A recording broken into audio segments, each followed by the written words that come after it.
La gauche française en ordre de marche pour soutenir le mouvement populaire qui se prépare depuis plusieurs semaines sur les réseaux sociaux, prévu le 10 septembre prochain, et qui n'est pas sans rappeler l'épisode Gilets jaunes. Bloquons tout, c'est le nom de ce mouvement qui a grandi au fil des jours à la suite de très nombreux appels relayés par des collectifs citoyens. Objectif de cette mobilisation, faire barrage au budget du Premier ministre François Bayrou.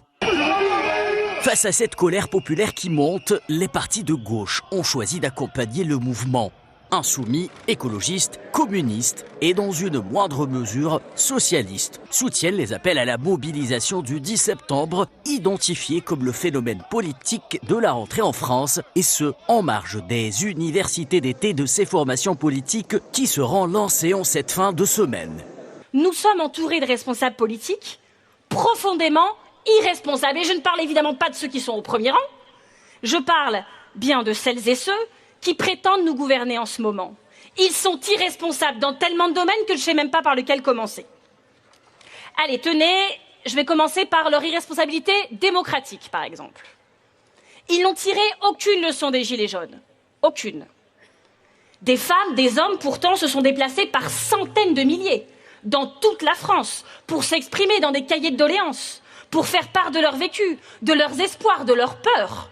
Voilà pourquoi il faut des premiers... Le leader des Insoumis, Jean-Luc Mélenchon, a été le premier, quant à lui, à annoncer la couleur le 16 août dernier, en appelant ses troupes à soutenir la mobilisation et à se mettre au service des collectifs locaux. Dans un texte publié sur la tribune du dimanche, intitulé « Il faut renvoyer François Bayrou de suite », Mélenchon laisse entendre que la censure du Premier ministre n'est pas bien loin. Les discours bellicistes sur l'économie de guerre nous emmènent vers la guerre, alors que les grandes urgences sont aujourd'hui climatiques et sociales. L'explosion des prix, la vie chère et la multiplication des plans de licenciement promettent un automne et un hiver de privation sans fin. Tout cela pour protéger les 500 fortunes qui se gavent déjà au-delà de tout ce qui a été vu depuis des générations. L'extension de leurs profits tourne à la guerre sociale contre notre peuple.